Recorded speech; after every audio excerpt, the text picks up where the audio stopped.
Southeast Radio's Business Matters with Carl Fitzpatrick. Southeast Radio.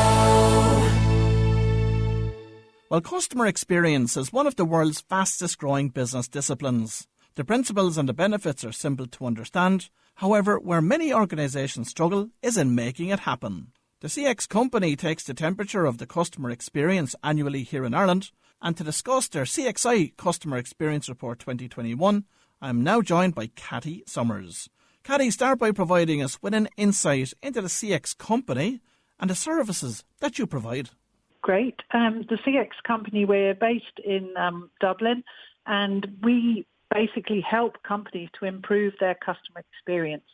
So we work with them in terms of looking at their current performance, identifying where the gaps are, and then putting actions in place. Now, the annual CXI report was recently published with damning results for some of Ireland's top brands. But provide us with some background to the report and its overall objectives.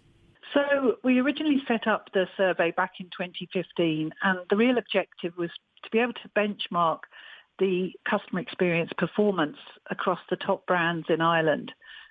So we do the survey once a year. We have a research partner who we work with. We do it in the middle of the summer, and we go to a representative panel of 2,500 consumers to complete the survey. And we ask them to give us their feedback on the experiences they've had with, we have 170 brands in the survey across 11 different sectors. So typically, what brands are selected for inclusion in the report on an annual basis?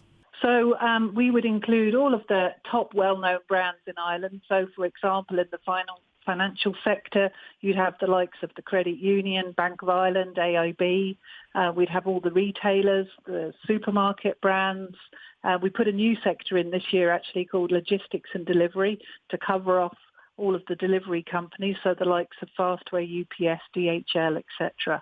So we've pretty much got all of the top brands in most of the business sectors that you'd be aware of included in the report. And Cathy, what changes did the 2021 report highlight when compared with previous years? Well, last year we actually saw an improvement in our scores, very much driven by COVID and forcing companies really to focus on their customers. But we've seen a drop in our overall score of just under 5% this year, which is the biggest drop we've seen since the survey started. And I think a lot of that is, there's a number of different factors that make that up. But I think, predominantly companies haven't realised that customers have moved forward in terms of COVID. We're in the new normal, and customer expectations are rising. So they want the experiences that they're getting to be improved. And I know that you have some strong thoughts in relation to digital transformation within businesses. Yeah, so I think one of the things that COVID did is it really accelerated the growth of digital customer interactions, because a lot of companies couldn't deal with customers face-to-face, so they moved them online. But those digital interactions are very transactional. They provide very little opportunity to create what we call an emotional connection. So that's a human-to-human connection, and that's really required in order to deliver customer experience, which then delivers you long-term customer relationships. And, I think companies are very tempted to invest in digital because it can save them money, but if it's driven by their needs rather than the needs of the customer, it can actually exacerbate CX delivery rather than improve it. So, Cathy, how can companies go about implementing digital transformation from a customer experience perspective and actually get that right? I think But there's a couple of things. One of the things that we encourage companies to do is to look at the whole customer journey, we call it.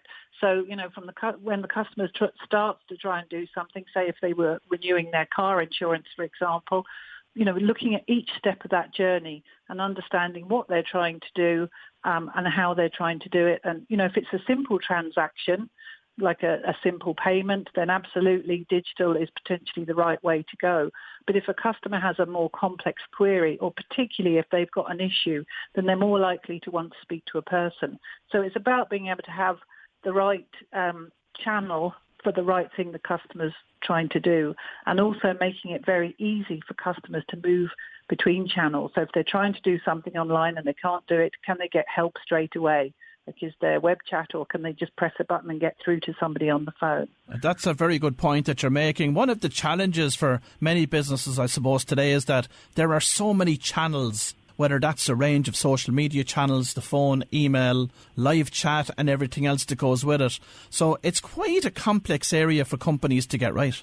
Absolutely. And I think sometimes companies sort of say, we must offer this channel because everybody else is, rather than focusing on what's most appropriate for their customers. And, being able to look at the customer journey and see how customers move between different channels, because quite often customers don't do exactly what you expect them to do. And we all do it ourselves. We flip between different channels. So being clear about what those journeys are.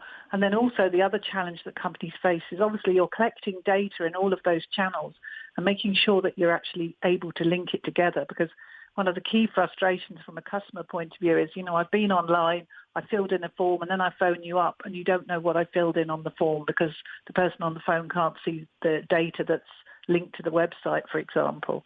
And from your insights, what are the positive aspects of the customer journey and the customer experience that consumers rate highly? I think, there's a couple of things. We have a framework, and there's emotional drivers, we call them, within it, but trust is key. So, being able to do what you say you're going to do.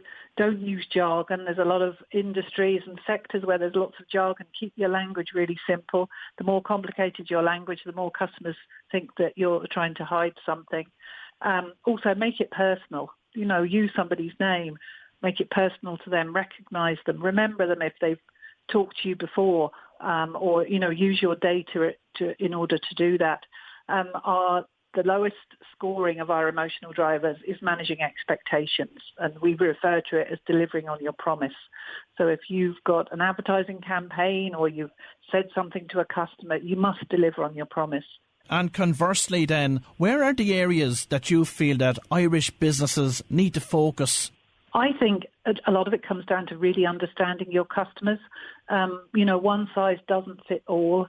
Being able to really understand them. We saw in this year's survey that there were differences in age group. So actually, I was talking about that there was less tolerance for failure. It's actually the over 55s compared to the younger ones that have got a lot less tolerance for failure.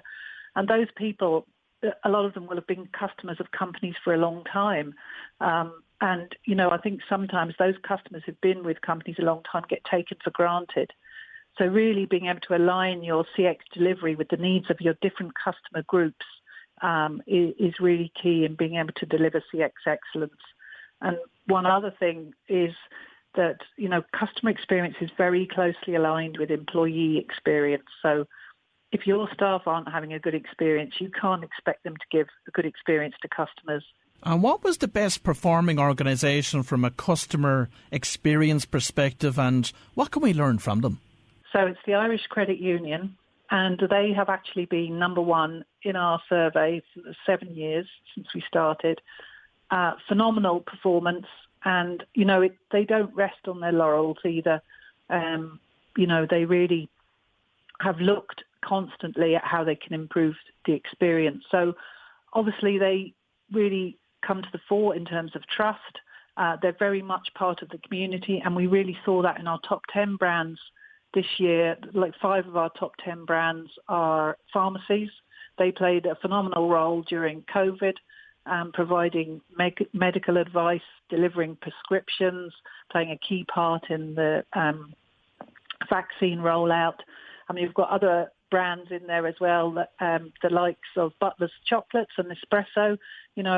Prior to COVID, coffee was just something we took for granted, but then it became a real luxury and a treat. So they really helped in terms of providing a safe environment for customers to go into, or in terms of Nespresso, make their own coffee at home. And then we also had Aldi in there as from a supermarket point of view. Smith's Toy Stores were second in our survey, and they were really able to adapt their online offering very quickly and did a really good job. And of course, Air replaced Ryanair as the worst performing company. Specifically, what criticisms were levelled at Air? One of the big things was failing to meet expectations. And I think one thing to consider, though, when we're talking about the telecom sector is that more so than ever, it has become such a critical part of our lives. You know, if we lose our mobile, if our broadband goes down, has a major impact on our lives. Whereas if you go into the supermarket and they haven't got milk, then you just go into another supermarket.